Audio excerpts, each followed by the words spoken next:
Hey, there we are. All right. Awesome. Re-intro. So, hello everybody, and welcome to today's episode of Theory Forge Saturdays. I'm your host, Legendary Neurotoxin. We have Diggs down the bottom there. We've got Kremchek over on the right side, and he's actually joined the Theory Forge team. So, give him a good old big old orange dwarf welcome or something.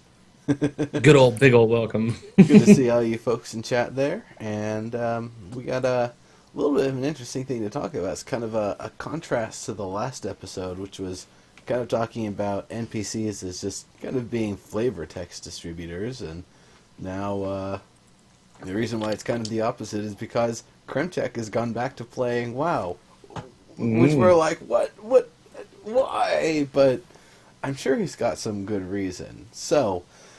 I Let's do. uh let's just kind of start off on that actually, Krem. What inspired you to put in the credit card or whatever and get that month going again? Well, there's I started playing in 2004, so basically within a month from when it started, and it's literally been an addiction since then, and it's something that I've tried to crack. I try to move on to different games, and there's just nothing really that encompasses everything that an MMO has to offer better than WoW. It doesn't necessarily do anything the best, but it does everything the best, It like does as a everything whole. well, yeah. Yeah, like it So does. what are you looking for in an MMORPG that you especially like from WoW? Well, for me, I just like for one, I have to have gameplay that's uh, simple enough to not have to just okay, like thinking about every little thing that I do no matter what. There's some of these games that are coming out that it's just like so complex. I don't Wait, need so something to be simple, but I don't want it to be so complex that it's just like there's all these systems in place for every little thing, and it's just so confusing, and it takes you a year to even understand what well, I everything guess means. I guess I'm gonna It's need just another teammate for the keep talking and nobody explodes MMO because that's a little on the complex side. no, I like being the bomb guy. That game's actually No, really great. but and at the same time, just gameplay is really important for me. I couldn't care less about the graphics. The graphics could be animation, cartoony. They could be realistic. It doesn't matter. But as long as it plays smooth, then that's what's important. And the other thing that I like is just the arena. I love the competition. I absolutely love arena. I haven't been able to find anything else, period, that has anything close to what WoW Arena has, Yeah, or WoW PvP as a whole. I was working at Activision when EQ2 and WoW came out, and Jens Anderson, who's now the creative director for the EQ franchise, is the guy who turns me on to playing EverQuest. And so I was, when EverQuest 2 was on its way in, I was saying, this is the game. It's going to continue most of the lore. I'm invested in this lore. I'm not as invested in Warcraft lore. Hmm. EQ is the way. EQ2 is the way to go. Everybody else at Activision was like, "You're sick. It's Warcraft. Warcraft 2. I mean, World of Warcraft is the way to go." Um, and I started playing EQ2, and it was a bear to play through. I mean, it was just slogging through. It actually would take my machine a couple of minutes to log into each zone. And when Yeah. I think what happened was there was we got a guild started at Activision for World of Warcraft. So I joined the guild, started playing with buddies for a while, and I was like, this is so much smoother. Like, it's so easy to Hmm. play. And I don't mean like, in terms of challenge. I just mean moving through the Ease game of play, yeah, it makes sense. was just, I was like, so actually, World of Warcraft is the place to be rather than EQ2 just because I don't have to think about the mechanics. I can just Right. go through and enjoy the And world. that's kind of what I was saying with the, not so Yeah, complex that you have to just always be thinking, that you could just yeah, kind of relax. Like when you, for me, when I'm playing an MMO, it's either something that I'm going on specifically to do, or I like arena or something like that with friends, or it's like I just want to sit and veg out and just be like, ah, yes, I'm just playing, and then just advance my character, but to chill out at the same time, not just be like, ah, I'm thinking. It's just weird. Yeah. The zone-in points were much more intuitive too. I felt like I was just moving from place to place fairly seamlessly, whereas with EverQuest 2, I mean, I'd have to find the one little right spot. I guess that's one thing I kind of take for granted with WoW is that everything that they seem to do right with it. I didn't realize that there were things that a lot of other MMOs had been doing entirely horribly wrong. Like Right. Ultima Online, that was a little bit of a different beast, but everything made sense with that. The Realm pretty much made sense to me. Trying to think of going back to some of the older MMOs, and I can't really think of anything that was like, oh man, it's such a struggle to find my way around. Never, never. Even Star Wars Galaxies, like, sure, I'd get lost in some of those giant towns, but I knew if I kept going in one direction enough, I'd get outside and get to the perimeter. So, it wasn't terrible. Eventually you learn, your way around those things. But it's, I guess then when I did kind of go back and try EverQuest 1 for the very first time a couple of years ago, I rolled a Dark Elf. I couldn't get out of the underground city. I accidentally, Right. fighting through the interface, I accidentally attacked a guard, and then I found myself outside the city. It's like, well, wait, I'm not sure if I want to be here or not. This is lame. The problem with current EQ1 is that they tried to make it WoW, but it wasn't set up to be WoW, so it was just horrible at that point. Like, EQ1 was unique, and that's why it was still good after WoW came out. But when they changed it into basically the same system, it has been, bad. I went back. I played it for years. I played it from 99 to 2004. And I went back, and I couldn't even play it at all. I was like, I don't even, just like Neuro, I didn't even know how to get out of the dungeon. And I had played a class or a race that I had played before. Yeah, Geek Domo was playing, and I think he was stuck for like 2 hours or something like that, trying to get out. It's like I would really love to start playing this game. However, Yeah. I can't even get out of the first place. And so, and it's not even really the first. It's like the first building, kind of. Yeah. Not even really the first city. Just, just kind of really the first building of the city. Right. But so what has changed? I mean, I played Cataclysm, and I loved Cataclysm. Actually, it's I had been playing a druid as my main, and bringing Mount Hegel was on fire, and my druid played through to bring that back to life, its verdant life, and I really felt like a druid for the first time. It was really super immersive. And then I pre-ordered Mists of Pandaria, and it was on my shelf to play, and I never opened that box because I'm just tired of. I want to have an EverQuest, no end game. After the story ends, I stop playing. So I just was not willing to jump back in and play for another 5 levels and then have to stop and wait another 2 years. So there's been, one more since Mists, or 2 more? Just one, Warlords of Draenor, and then the next one I think is coming out summer or fall of next year. And so are there new features that are thrilling you with this latest one? Yeah, basically, if I'm not mistaken, your class is now its own faction, essentially. And so instead of warlocks from all the different factions being, enemies on the battlefield, there's this place where you can all warlock together and get better at being a warlock.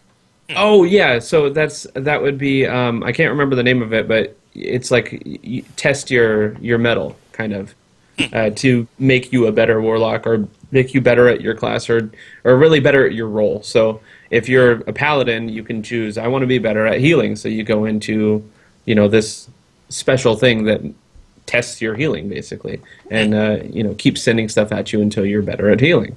And so that is one of the things. Another thing, name escapes me at this point, but it's basically like player housing type of thing. You have your own thing built up. You send your guys out on missions. They bring back gold and experience and all that kind of stuff. And Garrisons or something garrison, like that. yeah. And that's kind of a cool thing. I've spent a good amount of time doing stuff like that, and another cool thing about it is like you could do like mining and harvesting even if you don't have those skills, as long as it's on your garrison. So that's kind of neat. Just lets you do kind of your own harvesting. I think that's kind of neat. There's just and really the best part about Draenor for me was the leveling experience. They streamlined it a little bit, and not to say they made it shorter from 85 to 90 or whatever Draenor was, or 90 to 100 or whatever it was, 90 to 100 I think. But they streamlined it. You're not doing like 1,000 quests across a huge zone. You're doing quests and they all count towards the story, and just how they do the quests is better. The presentation of the quests is better. You're interacting more with the objects around you. It's just a really nice leveling experience through Draenor, and they have actually gone through all of the zones, 1 to 90 or 1 to 100 at this point, and done a lot with that. So it actually feels better to level now. Okay. Blue Kronos was saying his problem with WoW is that he never found a group of people playing it when he was ready to play, and he didn't care about the lore. Do you play with the group, or do you mostly solo? Leveling, I mostly solo, just because it's easy. Like I can just sit and level, and I can do, I could queue up for dungeons, and since I am a tank character right now, I almost instant, and it's just the easiest way to level. I'm going to be doing arena and potentially raids when I get to 100, so I am going to be playing with friends, and I do have friends that are currently playing, as well as viewers that are currently playing, so yeah, I plan to play with other people, of course. That's kind of interesting that you're going to level first and then play with people. I know, right? But it's yeah. a weird thing, but yeah. I don't think anybody levels together anymore. It's just a weird thing, because you literally have to be on all the time, because you level fairly fast through the lower levels. So say back in the day, say you go to level and you leveled for 5 hours, you're like halfway into the next level or something. When your friend gets on the next day, he can still like be close to you. But now it's like if you go 5 hours, he's 10 levels ahead.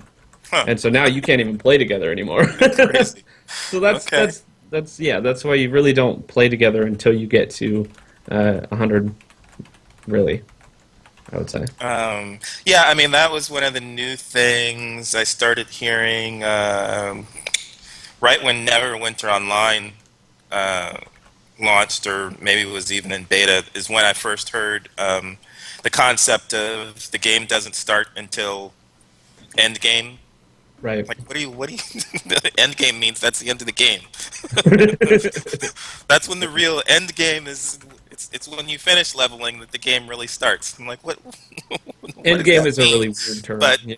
but I'm saying, but these days that's kind of the way it happens. You level in a few weeks, and then if you're going to keep playing, it's going to be all the stuff after that that's supposed to keep you occupied for a couple of years until they make an expansion. So they come up with something. Yeah, it is.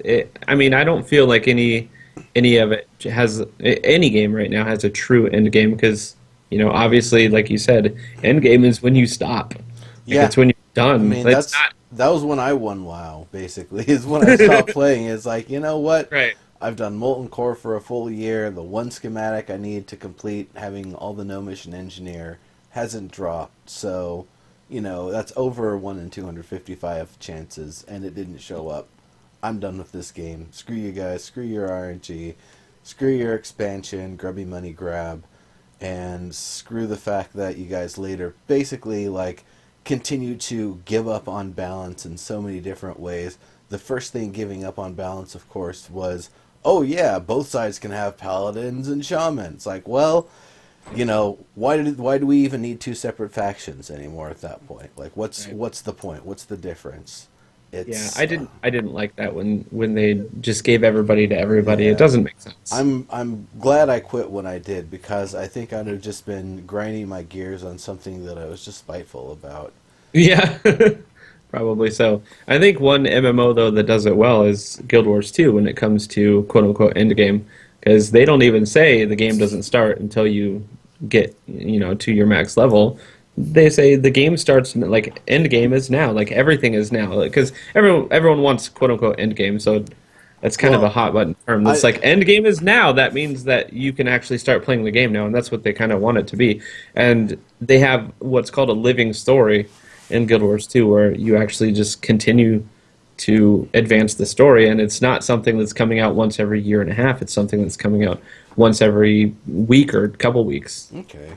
I mean, that's the thing for me that I'm really excited for with Revival, and what we were kind of hoping with EverQuest next, is it's not just how powerful your character is and what gear they have, but all of the social interactions along the way.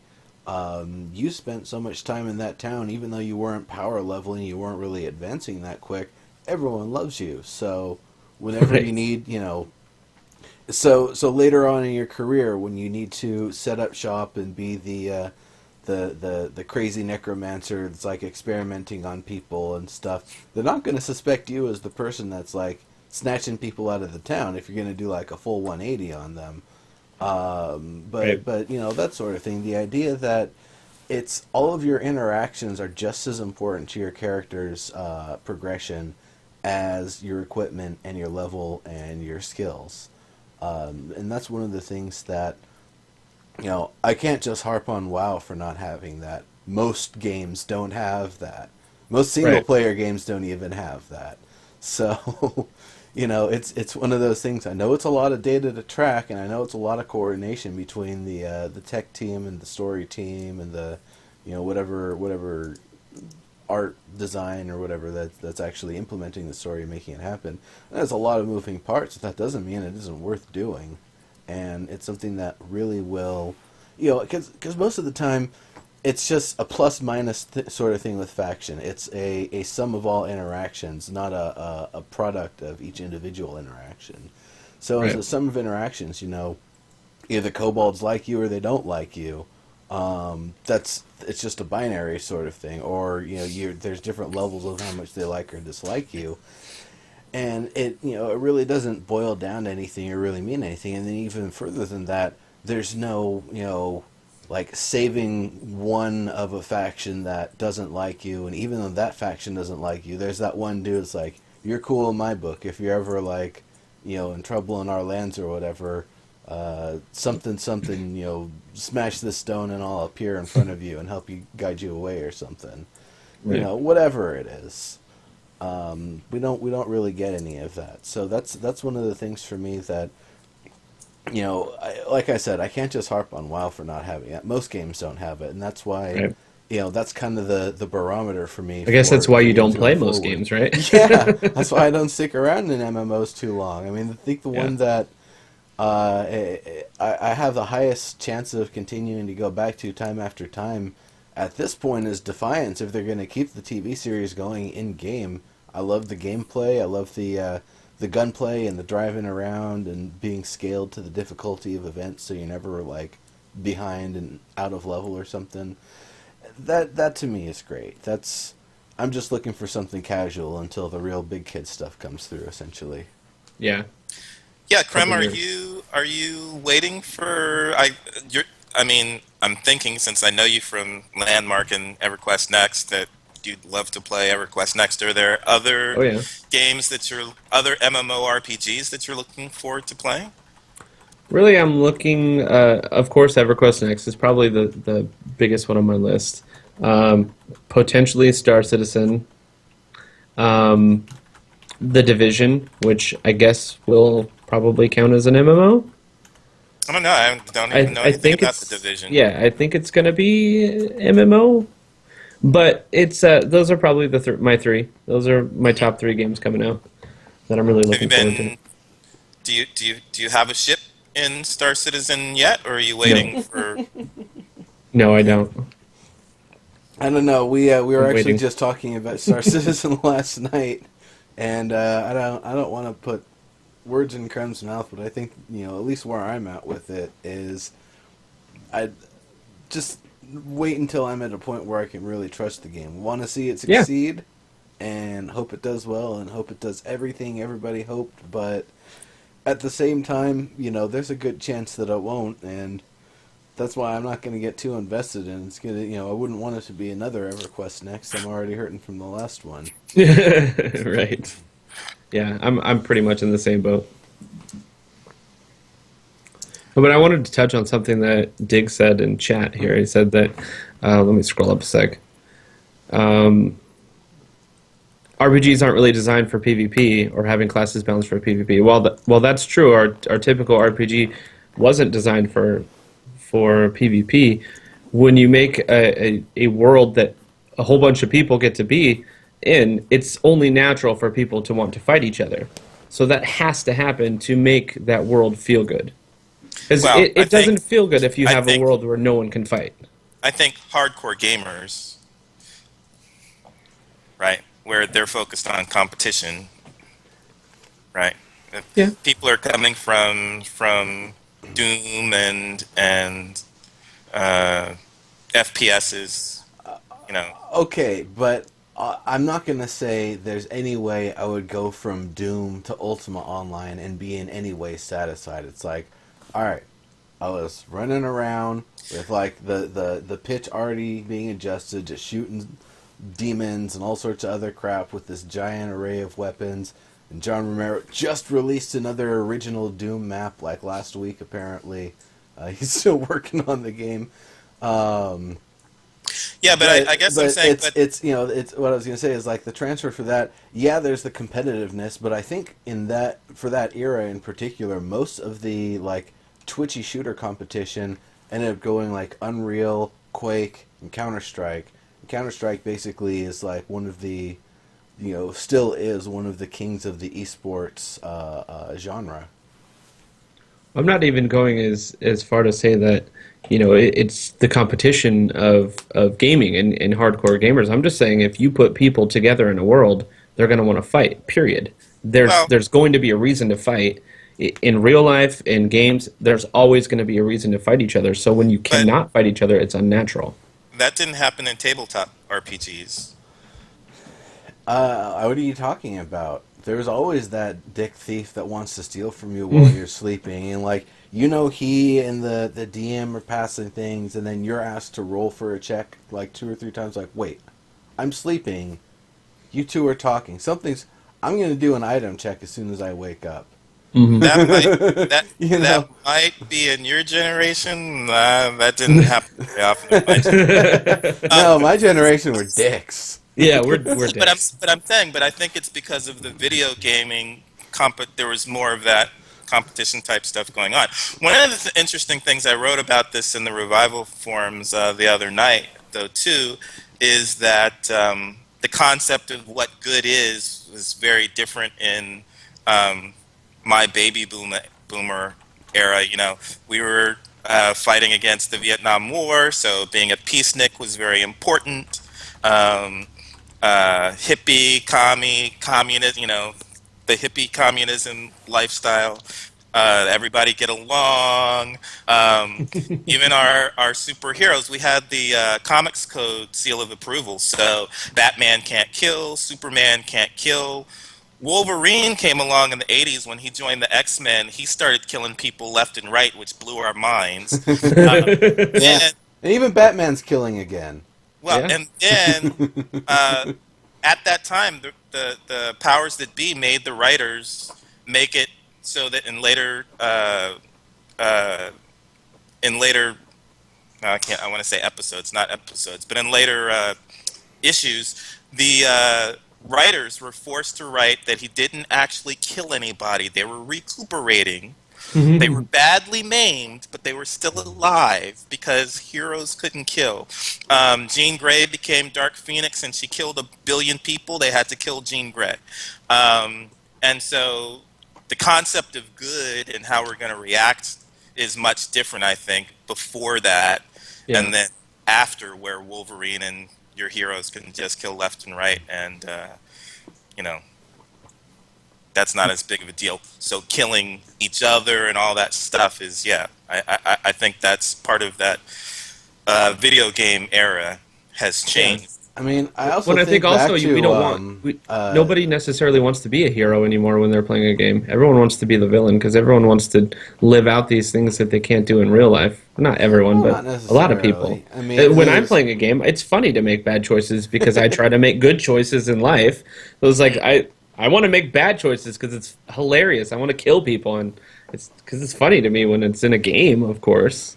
Yeah, I mean, that was actually kind of fun. I was doing a demo on WGN, I think it was actually this Monday, and it was like a choose your own adventure sort of thing, choices matter sort of thing. And basically, I titled the stream, help convince Neuro not to make the wrong choice. And over the course of it, my character got hit in the head with a tractor without having his hard hat on that he wanted to find earlier, and then he and his buddy walk up and like get close to some blue super radiation that starts like punching him in the gut almost immediately. So, not the best choices, but it was fun to see the consequences. Yeah, Or like, it is. those people that it's like, oh yeah, I'm gonna kill every single person in every Fallout game. That's just what I do. It's just a killing sandbox for me. I mean, in Fallout 4, they tried to make it that. The developers almost wanted you to kill everyone. They literally made it 99.999% impossible to not kill somebody in that game. No, but I mean killing everybody, not just Well, I killing know. somebody. I know, but that's pretty odd that you can have a game where it's supposed to be about choices, but you have to kill people. Well, It's not only that you can, but you have to, or you die. Well, it's one of those games where killing is one of those choices that it's either you do or you don't. Now here's the Doesn't thing sound though like is it's a that real choice, though. it's like a story lock sort of thing. It's not one of those things where like you could reason with the person and be like, look, I'm supposed to put a bullet in your head. That's supposed to start a war. I'd rather instead see what we can do to front this off. I know the dude who was trying to set this up. We can ambush him and take this whole thing down. No, that never comes up. I'm sure it's just like, do I kill him? Do I not kill him? Do I kill him? Do I have that thing kill him? And if you don't kill him, you don't advance the story.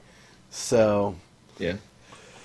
it Like would've who hasn't played Serials is right. Who hasn't played Grand Theft Auto just to massacre thousands of people?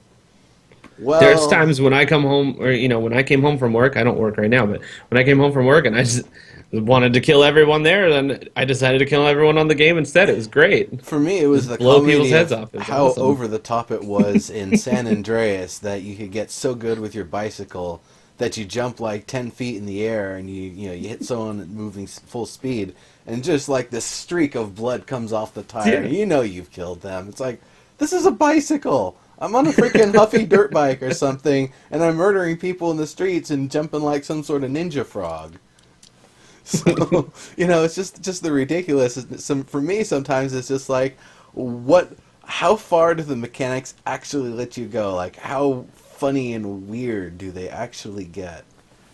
Yeah, see, and I'm a pacifist in real life because been a pacifist since I was 6 years old.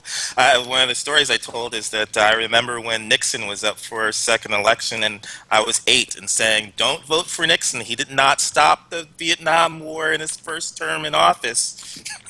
Because I'm a staunch pacifist, so I don't kill the snakes in WoW because they're not hurting anybody. Neuro and I had an interesting exchange. We were playing Lego Worlds, and he was talking about killing the goats, and I was like, "You're not supposed to kill the goat. You're supposed to ride the goat." And he's like, "No, why would you ride the goat? It's not powerful enough to kill anything. You ride the horse because that's got the extra power when you're in combat." I'm like, No, you're just supposed to. Why are you riding these things to kill stuff? Just ride them to move faster. Then I found a dragon. That's funny. Jesus. So yeah, I think the video game pushes like yeah really has people combat gung ho. Oh yeah. And it's a little bit different than the way we used to play RPGs back in the day. Um, but I think in a surprising way. But my point is that that evolved in a way that RPGs weren't prepared for because the class system is really to shore up the weaknesses of your party members, not to for each class Right. to be able to take out the other. Yeah, thinking about it, level 1 in D&D, a warrior can kill an entire party of everyone else single-handedly just because they're the only one that has is like D10 for health. The wizard rolls a D4 for health, and if that roll is 1, guess what, buddy? You've got 1 health. Good luck. A bee can sneeze on you and you die. Oh, I'd hate for you to be my DM. Jeez. Well, I mean, most DMs were in Dickens like, all right, full value on the first roll, or they'll let you roll 3 times, and you got to take the third or something like that, or some people aren't as much of a jerk about it, but if it's a tournament and those are the rules, then well, that's why we don't use original D&D in the Red Book anymore. We've kind of progressed from that. And then another thing, I can't remember who I was talking with, and kind of made the revelation that THAC0 to hit armor class 0 was just a ridiculous system. It didn't have to be that complex. It never had to be that complex. Hmm.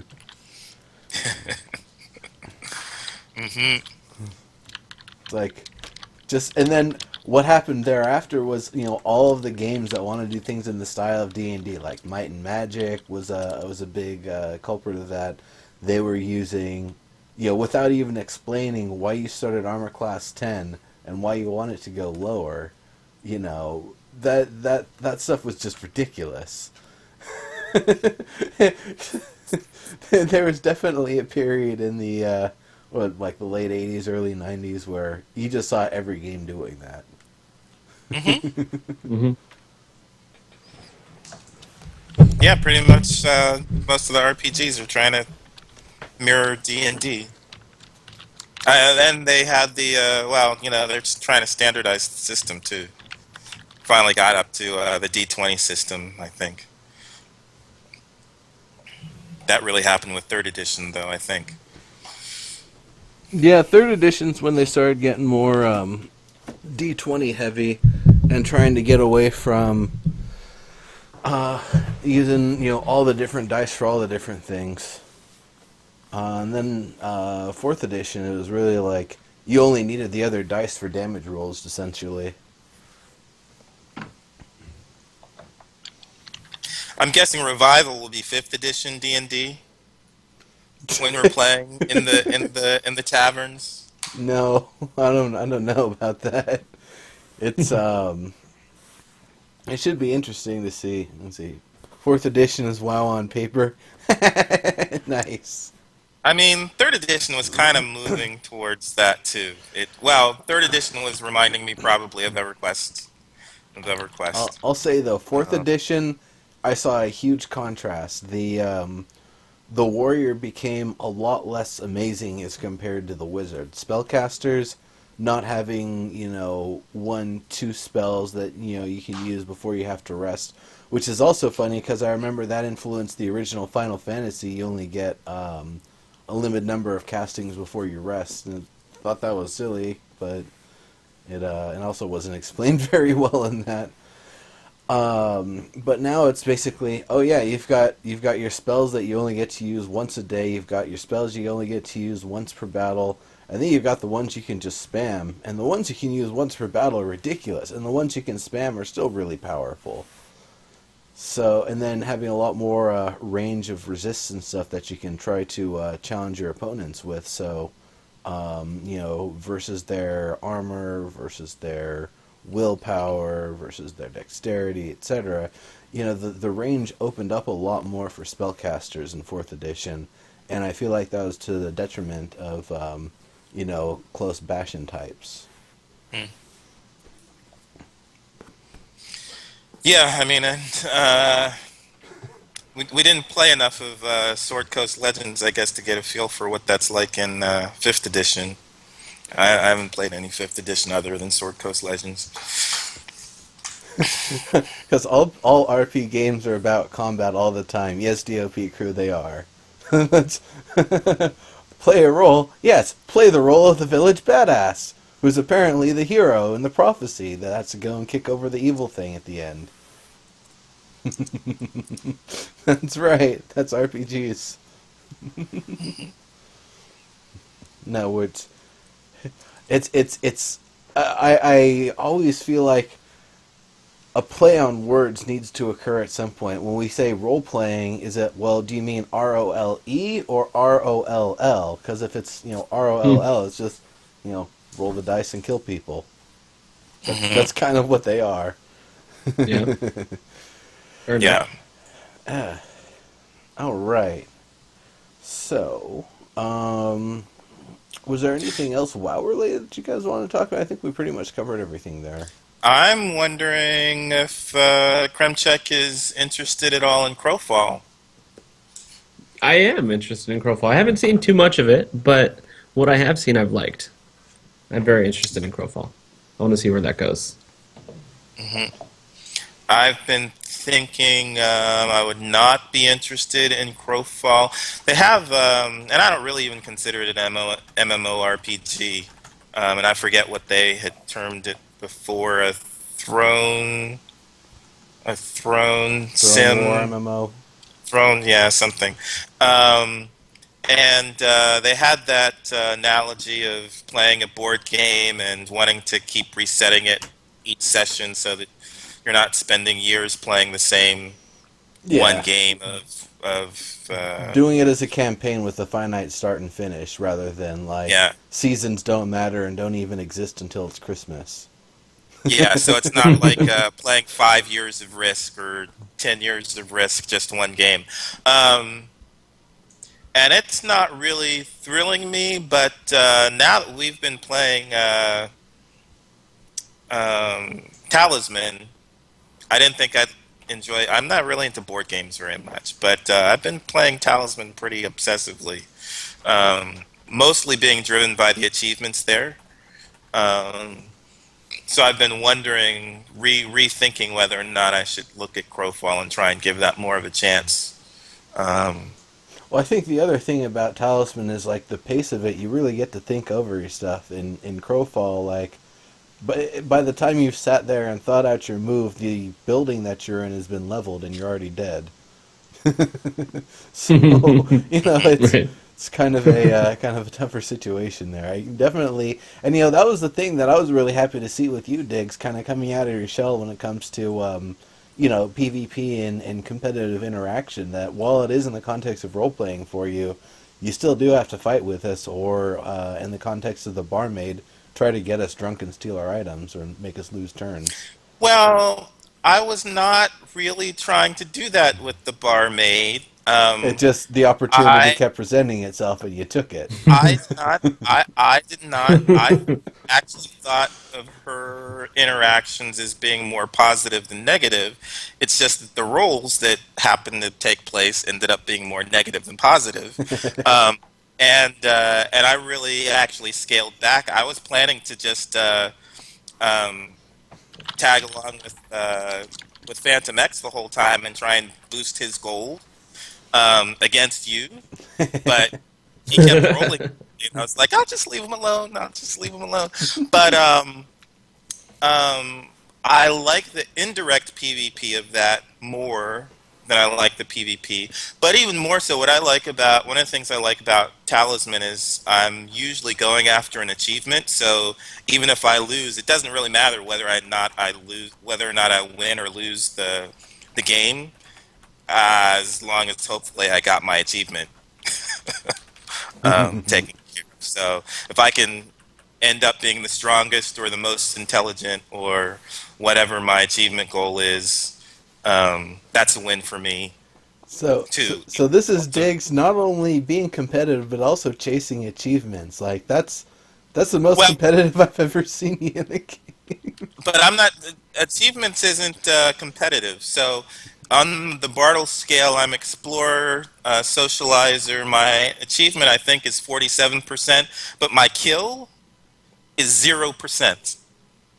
0%. I would expect it to be at least 5%, but on the Bartle score test, it's actually 0%. I would avoid combat at all costs if possible. I'd rather use diplomacy skills. I'd rather use stealth skills, and go in. Like, I'll go in and steal stuff.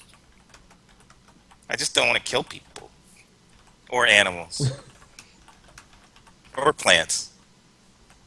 What about kidnapping and torture? You okay with Demons that? are okay. No, I'm chaotic good, so you can't torture. Okay, okay. Fair enough. Fair enough. I mean, because that could be. I mean, if you were okay with something like that, that could be a way to get it done without killing people. Yeah, that's the typical case. Although there are scenarios in so EverQuest Next has the Kithakor, Dark Elves draining the nature magic from the Dryads in order to transform that into shadow magic. And because I usually play a rogue, I'm like, well, that's going to increase my stealth. Yeah, I might have to kill some Dryads and drain their nature Hmm. magic, and if people are going to stop me, well, fuck them. I might have to kill them. Some of those people might be players, but if that shadow energy is actually going to increase my stealth capabilities, I'm going to do that. And Revival came up with the scenario too of they have a tribal, a nomadic tribe group. Um, while they were away from one of the spots that they normally cycle through, um, some other race came in and built a city around their spot. Um, and once I heard that lore, I was like, no, no, no, I need to tear down that city so we can gain our spot back and bring that back to nature, not civilization, but nature. Right. And if I could do that, then I'd be like, fuck them. If I've got to destroy some homes to get nature back, Do I'm it. not really against the player.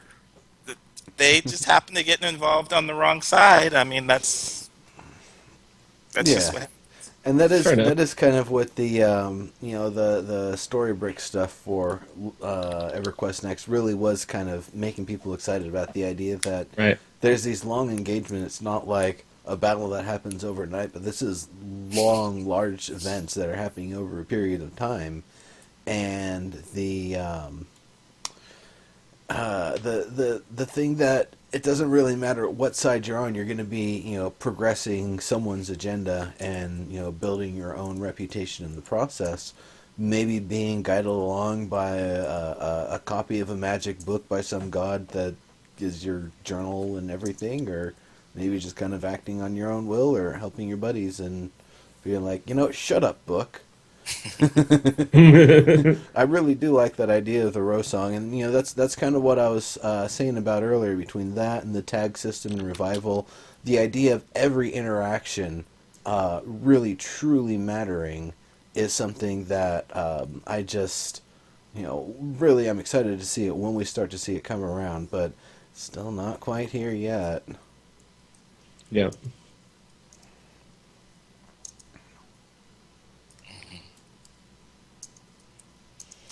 Yeah. So,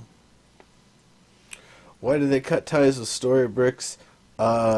Things and stuff, Things and stuff. and then there was the thing where Storybricks was potentially able to buy them, but And then the Sony, stuff where they didn't. yeah, Sony Corporation declined it, and then they got a worse deal with Columbus Nova, but ended up pulling the trigger on that. So, that's kind of a double whammy, but whatever. How would we feel about EverQuest Next had Storybricks bought them? Oh, it would have been amazing. Feeling a lot better, right? I mean, they basically said, you know what, we're kind of done with games. We're just gonna get in, like, investing in market logistics stuff, because we're juggernauts of the AI field. Why just spend it on games? So we really all lost out, like the entire, not only gaming community, but AI and pathfinding and all of that stuff in virtual environments. Pretty much all took a loss on that happening. Yeah. And it sucks, but sometimes it's just things that can't change, and when you see them in hindsight, it's like, dick. That's it. Yep. Pretty much. Yeah. So, I think we've pretty much talked about it. Oh yeah. I don't remember if we asked this when you were on before, or if you care to. But these days, do you have Krim, any particular qualification or consideration for what makes a game an MMO, or is it just like MMORPG? Yeah, an MMORPG. Really, I don't even care to. I don't need to qualify whether something is an MMO or an MMORPG. If it's fun and I can play it with my friends, if that's what I'm going to do, then I don't care what they call it. I mean, your production company or whoever is going to call it what they call it, and it's not really necessarily because that's what they think it is or that's what it is. That's what they think people want to hear. And so if that gets somebody's attention and it ends up being a fun experience, it doesn't really matter what it's called. If it's multiplayer and it's massive and it's not an RPG, or it is, I don't really care if they call it an MMORPG or not, or if they call it an MMO or whatever they call it, or just a multiplayer game. It doesn't matter to me. It really doesn't. And it's not really... It doesn't really matter what anybody thinks is an MMO or an MMORPG, because it's not being, these things aren't being decided by us. They're being decided by, whoever is marketing these games. So Yeah, really, it it's just matters. a marketing tactic. It matters not. It matters to me because I don't play FPSs. So if it's an MMO FPS, I'm not going to play it. I'm Sure. probably not going to play this Throne War sim thing. So them calling it a RPG when it's not really progressing your character like an RPG, Right. I'm not going to play that. Well, So, okay, in the But it's context worth of the giving a look story, either way, right? in the context of the story of the game, though, and you can just say you don't like it because this is the story, or whatever the reason. But it's the idea that all of the characters, all of these people that you're playing that die and they're dead, they're just bodies that you occupy. You're this kind of immortal thing referred to as a crow, and these are just your vessels, apparently. So, in that context, if all you're doing is being this, entity of war, taking over different bodies in different situations for the service of various gods, then yeah, all there is to do is fight, and that's what the role is try to survive to winter and be the last group standing. Well, really, I think the reason why it doesn't matter what they call things or what anybody calls things is that we're all going to load up that YouTube video and watch the gameplay anyway before we buy it. I'm Yeah. not. So, No? I mean, if they call it an MMO or an MMORPG and you don't know what it is, you're still going to you're going to look. If it sounds interesting, you're still going to look. What I'm saying is it's not going to ultimately, because it's going to piss me off if they make it sound like an RPG, but then I find out that it's not an Sure. RPG. No, that makes sense. And so, Well, because I'm the only thing playing though RPGs. is that you only play RPGs. So if it's not an RPG, you're not playing it anyway. No matter what they name it. No, but they could get me to start becoming invested, thinking that it's an RPG, and Right. I later find out it's not. That's what I'm saying. Okay. No, yeah, I understand that. So it's not that necessarily that it matters for the game. It just matters for people who are investing into the game before they see, the bread and bones or Yeah. what they're actually buying. I got it. Bread and bones? What the hell are you eating? Bread and bones? I don't even know. Bread When and it came bones out, are good. You don't when eat it- bread and bones? No. bread and butter. When it came out, I was like, that doesn't sound right, but I don't know the word. No, yeah, the bread and butter, yeah. Y'all got what I said. Shut up. Mixing metaphors. Yes, Bare exactly. bones, bread and bones, bread and butter. Yeah. I like sucking on the turkey bones. Get off me. By the way, did anybody spot any questions from the audience? I think we've kind of covered a couple of the things here and there, but Yeah, but Blue Dahlia, bread and chicken wings doesn't make sense. Just get breaded chicken wings. Anyway, um, so you know what? We haven't really. I think this is our first actual talk show of the new year. We've mostly been playing Hmm. Talisman for the past little bit. Hmm. So, since the last show, have any games come out that you guys have been like, oh my goodness, I need to play that, or is there anything that's like, really on your radar at this point, or pretty much just kind of wait and see, and when the release dates come through, you'll start to get more excited. Sorry, I'm typing. Say That's that good. again. What else? What's the question? Games you were excited in since the last episode, games you're excited in now, if any. I might be a little bit more interested in taking a peek at WoW and playing through that gameplay. I mean, I've been saying since I played Neverwinter Online. I was hoping that was going to be never ending, but you kind of peak at level 60 and then you have to wait several months for a new module to start, and it feels like being stuck in an end game again. So it was at that time that I just realized I'm not interested in playing another uh, current generation MMORPG. I'm waiting for a revolutionary new system. To me, it seems like, and I was saying at the time, this was what, like August, end of July, early August of 2013, that World of Warcraft is not going to grab me with the new expansion. They're going to have to do World of Warcraft 2.0 Right. and revolutionize what all that stuff is. And that's what I'm hoping EverQuest next and what Revival Right. will be. Um, Well, for WoW, if you're looking, I mean, it's still the same game at its heart. I mean, but it's I not might, gonna, it's never gonna be different. However, it feels better while you're doing it, I think. yeah, I might take a look to see what it feels like to level or what it looks like. One of the things that I've been looking forward to for a good 5, 6, 7 years probably is classes being able to work together. Like you said, wizards going on a group of all wizards or a group of all druids doing something together because that's rarely a possibility in RPGs. Period.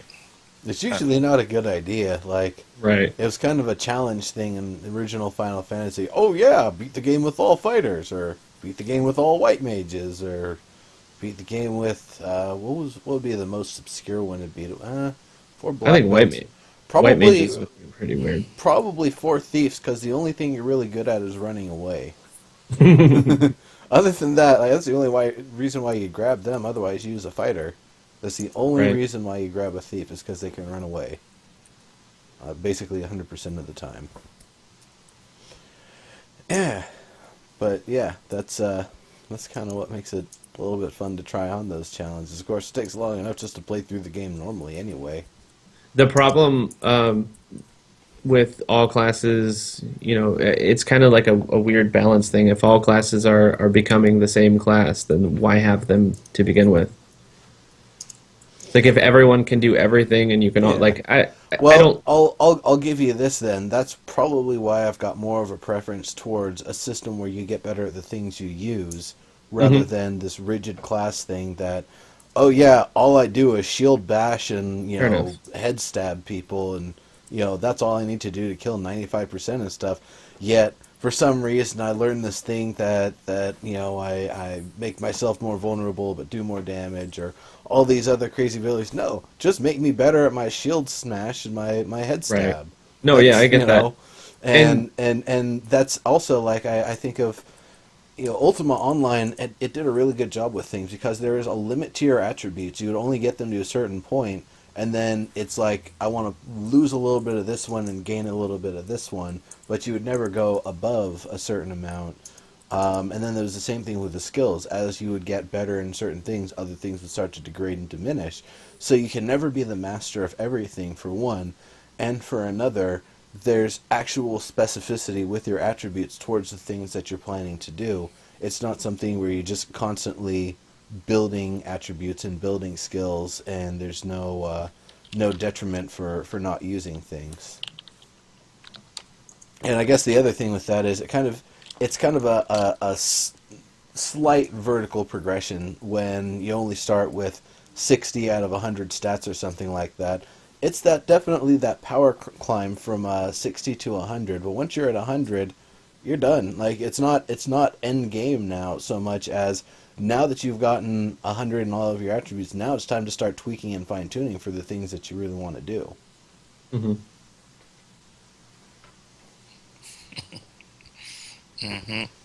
I'm reading through the chat. What's the difference between a paladin and a rogue? A button.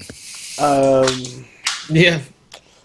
Well, I mean, say their tactic is in completely D&D different. in D&D it's important. terms, it's one of them wears plate, one of them doesn't without extreme training that basically disables all of their other abilities.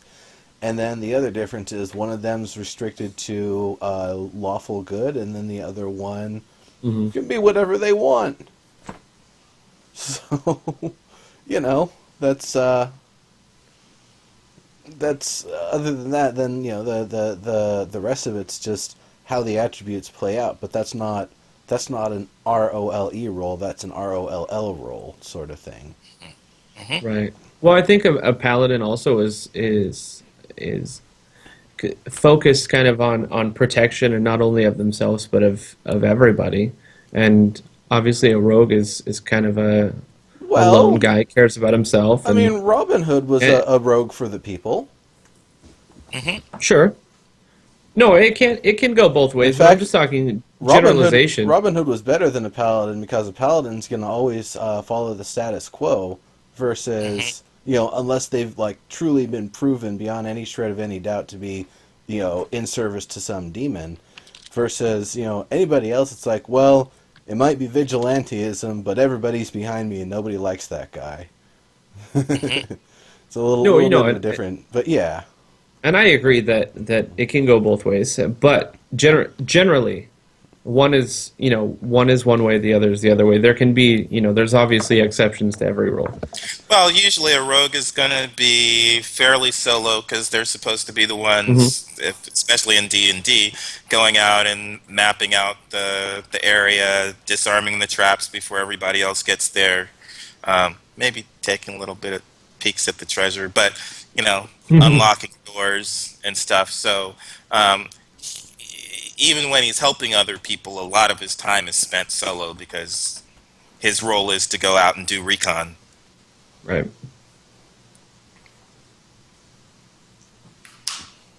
Yeah. So. But I'm trying to think of what else. Maybe Star Citizen, but I'm waiting on that. I mean, we played Lego Worlds, and I was again, the achievements had me going there. With that, I kept trying to unlock different characters so I could find something that was African American or Latino or Asian. The closest I could get was a werewolf.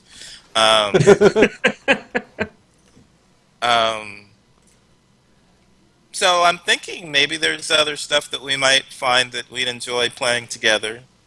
Even though I had not been thinking that I'd be playing very many games until something like EverQuest Next or Revival comes out.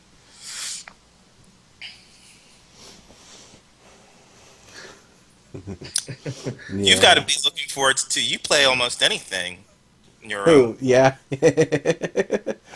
So a couple of big ones on my radar.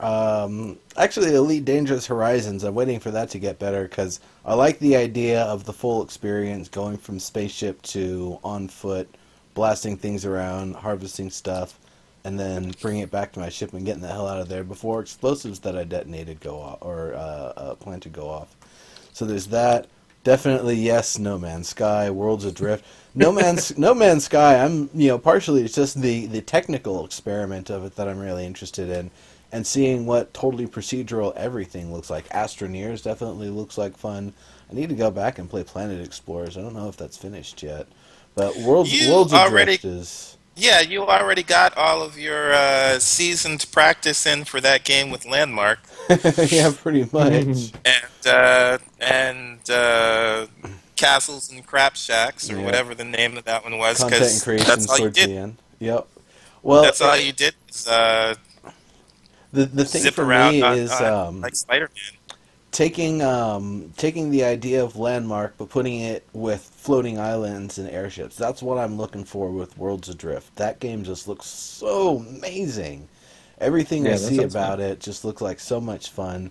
They're really engaging the community. They've got a creative writing contest right now. I've got something about 3/4 written for that will actually go in the game if you're the winner. So it's pretty cool. But the idea of it being essentially what I was kind of hoping for with Landmark is kind of like this Gary's mod of voxels sort of thing. Not all of the things are fully voxelized, but everything definitely has physical representation. You've got armor plates on the side of things. It gets hit with enough force, it'll either break or whatever's holding it in place will break and it'll just fall off. Parts are one for one. If it gets blown off of your ship and it falls on an island below, you can salvage it or someone else can salvage it later. So for me, that's it's pretty amazing. It's I think a little bit more Yeah. advanced than Roblox, but that's also a good comparison. DOP crew.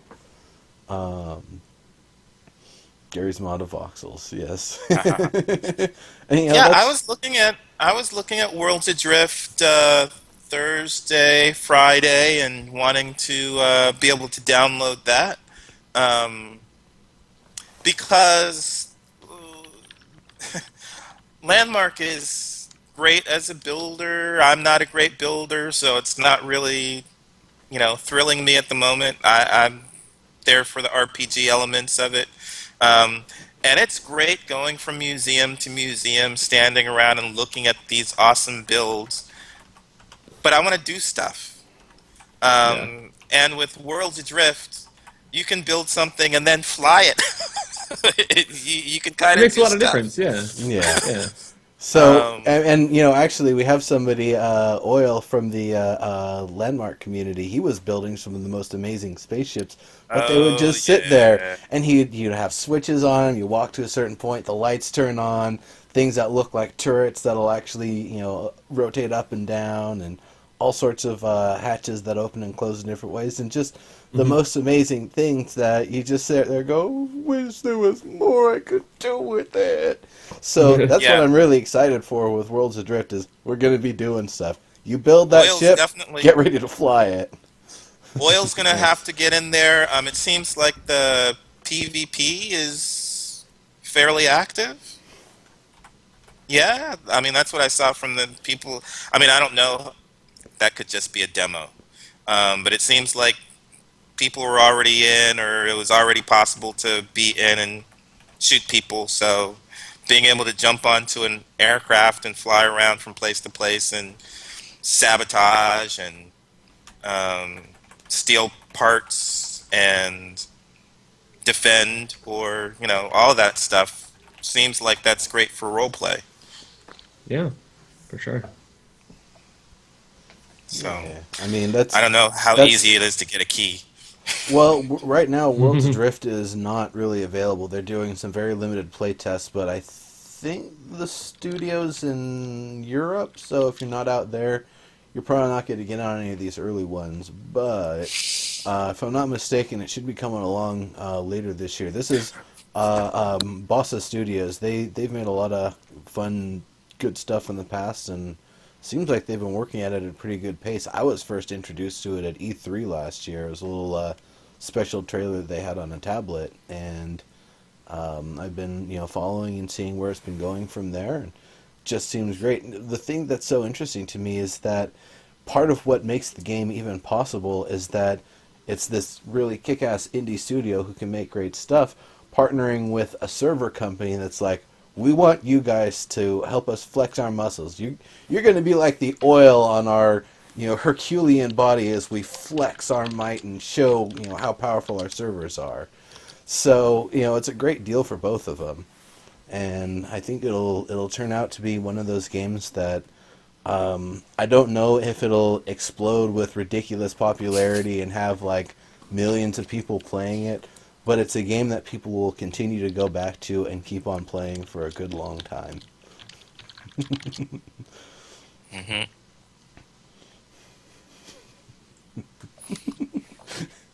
So, what else? What about some other RPGs?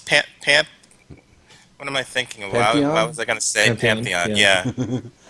Um, sure. Let's see where Pantheon goes. I think in terms of more conventional MMO types, Shroud of the Avatar is probably the one that I'm definitely the most Hmm. most excited for right now. Obviously, I mean like things that are taken from the lineage of older MMOs and trying to redo that in a new way rather than a complete break like we're looking for with Revival or EverQuest Next. And one of the things I really like with Shroud of the Avatar is how much there's actually an emphasis on role play, even with the NPCs. Now I know with some people, the idea that you have to type or click on keywords to talk to the NPCs is just downright annoying, and people don't Oh, I like think it. that's awesome. I think it's fine, and I what I really like about it is it means you don't actually you don't know exactly what all the things are that might make that person tick, so you might need to get a clue from someone else. B, Hmm. you might just be able to force the issue and go down this giant list of keywords that you've written down and maybe, skip some story or something. But really, it makes it feel a little bit more like an actual conversation, and that's the part that I like, is, if you want, instead of it just being help, you can be, do you need help with anything? Do you know of any quests for which I can engage? Right. You can be very proper about things, and most of the time it's gonna come back with a at least a decent response. Sometimes there's some funny ones, like there's an NPC who offers me bark bread, and then I'm trying to ask about bark bread, and I just like say bark, and she just says, "Okay, woof." It's like, well, that's not what I wanted, lady, but all right. But that's even that sort of funniness. It's a lot better than just going up to an NPC, clicking, getting a wall of text, getting two options, and that's the only interaction you're ever going to have with them. Right. Well, the other game that I completely forgot about is Moving Hazard, which the three of us might be doing a podcast for that. Hazardous Play. Um, Yep. I was checking into that, and at first I was like, yeah, zombie. I mean, I'm expecting that Revival is, I'm going to be in that game and so immersed that I'm going to forget to eat and die like those people in Oh China. no! Um, I don't think work will let you do that. um, Diggs, or Diggs, work. Diggs! I'm turning the light on. Um, but um, but I was looking through the little bits that we have on Moving Hazard, and they were talking about having weapons that you shoot out that will shoot out pheromones that'll make the zombies run against the other. Yeah, they'll. Hmm. And that kind of indirect PvP is the It's kind well, of that I like. I'm it's not killing you, but I might sick something else to kill you. Like that might kind of be okay. So I'm So you're not interested to morally see against it. You that. just don't want to get your hands dirty. I'm kind of morally against it. well I'm for kidding. me. PvP is better than yeah. It's a really good. It seems like it'll be a really good execution of PvPvE, because yes, the threat is an environment. Yes, there's apparently this giant, massive horde of zombies out there that can pretty much level anything that it eventually makes its way to. Obviously, using pheromones and other things, you're trying to direct them away from your large settlements, but I don't know that you're really playing that much. I think you're playing more in the city, in the area. There's zombies, there's people attacking. You've got zombies locked up in various different places. Well, open those cages, start, spraying the pheromones around, so that way your opponents start to get zombies all over them. Or likewise, they've talked about the alpha zombies. We don't know about, I think, like what beta zombies or other forms of zombies that exist. And then it's a really interesting one. Like what was it? I think Jane Signal is the one that always brings up bog bodies. Yeah, The it's like a corpse dog that zombie or whatever. it's in Yeah, dead in a bog for long enough. What happens is the skin becomes all tough and leathery. The organs all kind of melt into mush. And you're essentially this disgusting human starfish thing. Well, I'd love to see some of those in the game too, especially if there's any maps that have water, because that'd just be a big nasty mess. Especially because, oh yeah, the real threat that these zombies pose is that the toxin that they carry, it's like I'm not sure if it's a bacteria or a virus or whatever. If it infects your food supply, everyone's going to get affected. It's not like they bite you and you get affected. No, it's like they're trying to toxify your food, and the first symptoms are like blindness and sickness, and then shortly after the zombie happens. I don't really know if there's anything you can do to prevent it. So you're trying to make sure that your food supplies don't get zombied, and that your opponents don't get to them, and that your opponents don't kill you guys. So it should be really interesting in that. Now, I also don't really know, like, if it's a campaign sort of thing, if it's like, a large area that you have to try to cover checkpoints and all of right. that. Well, I was Um, going to ask you. I mean, if this is open world, then it's going to be a lot. I mean, you're probably going to end up, unless the world's just filled with people, you're probably going to end up doing all of this preparation, and then nothing happens, and then you're done. no, I So, don't. I don't think that's the case. I think it's more of an I arena think it's type closer, event, closer to a MOBA. maybe, okay, or Um, like an arena shooter with an extra layer, essentially. right on. Yeah, that's yeah. cool. The other thing though is I'm really wondering what level of a lot of the stuff that I had talked about with Dead Feature Rant, the idea of like you're in an area, you're not wearing a helmet, you're not wearing headphones, it's confined space, and you're firing off your Desert Eagle .50 with one hand with a flashlight in your other hand. First of all, that gun's smacking you in the face. You should have done the thing where you put the flashlight on with the to help stabilize or whatever. Then the other Right. thing is because you're not wearing anything protecting your eyes in the dark, protecting your ears in a confined space, you're gonna basically have just flashbanged yourself in firing that. Um, and games don't really mess with that. I think that's something I'd really like to see people messing around. Since there's like a light, medium, and a heavy class, I could definitely see some people that they're compromising all of their armor for full mobility, but armor isn't just physical protection. It's also protection against sound and visual distraction and skin irritants and other sorts of things. Right. Yeah, I mean, oh, I'm interested to see what I can do without directly killing people.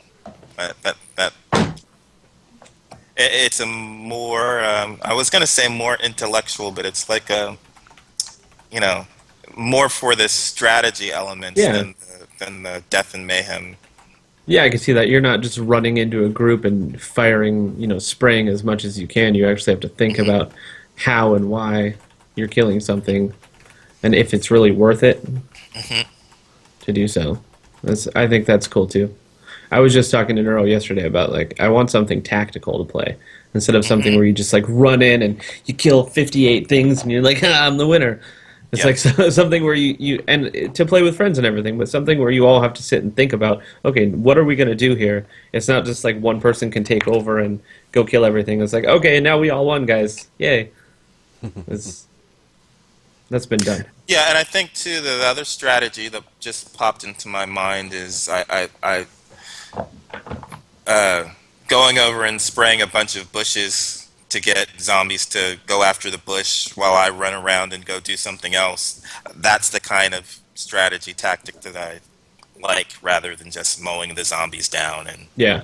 and running away or hacking at them with the hatchet. putting some sort of pheromone emitter on an arrow with like a real non-lethal sort of tip, shooting that, trying to hit like a deer or something, or just dunking a rabbit in that pheromone. It's setting it free. That'll See, drive them no, nuts. no. I I would know. put it on a tree. I'm not gonna have them go kill a rabbit. Trees don't move. That's okay. Trees I will don't move away. produce heat. I will move away from that. The pheromones will get them. I'm not gonna have them kill a bunny. Actually, one that I think would be really neat is if there's more advanced optics than the option of, oddly enough, hemp fields. It just so happens that they retain a lot of thermal energy, and you can't really penetrate them with thermal optic devices. Don't ask me how I know that, but it's definitely a viable tactic. You know, you just send the seeds out there; it'll grow over an area over time, and you learn the area, know where you put the traps. People coming to invade, they're not gonna know where it is. Of course, that's the sort of thing that would assume that you actually get somehow to prepare ahead of time for these things, that they aren't just hand-built arenas. And that's the sort of Right. stuff that we're going to get a lot more details next month, because they're going to start early access in February. Well, that's one thing that I thought was really cool about Landmark when they were like build your own arena. Like that's something that's cool. Like you can have your rule set or whatever, and you have to tell everybody what everything is, obviously, or maybe you don't. Maybe the invading person just has to come in blind. But it should be something to where we can set it up completely, and that I think that'd be really neat. We could just build something out of scratch and just be like, come try to take it. Like we did our best to try to reinforce it. Come try to take it now. That'd be cool. Yeah. Yeah, I'm looking forward to hearing more about that game. Um, and I don't know if it'll be enticing enough to pull me away from Revival, but it's got some interesting gameplay. Yeah. Well, we should know pretty soon. Cool deal. Well, I think that's about it. Do you guys have anything else you want to cover? Otherwise, I think we've gone for a little over an hour 15 minutes here. This is our first. No, I think that's about it. So hopefully we will be doing. I would like us to be doing every other week gameplay, streaming some game, playing together, and the next week doing discussion. Sounds good to me. Yeah. Well, it's we're definitely we'll figure something out. Definitely keep coming back.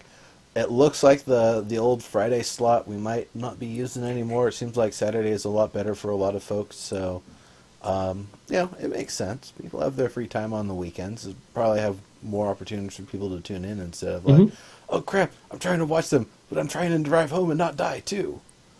Right. So Yeah, that can be an issue sometimes. yeah, And then we have our spin-off show tomorrow, Revival Cast. That's Yeah. 1 p.m. Pacific, 4 p.m.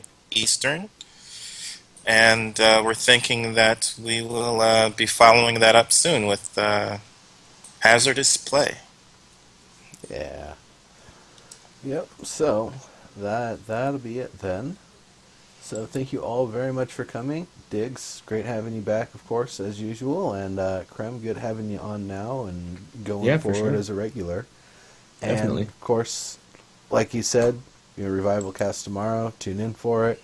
Keep an eye on our Twitter to see what we're going on with, or what's going on with the Theory Forge broadcasts. And we will see you later. Bye bye. Aye.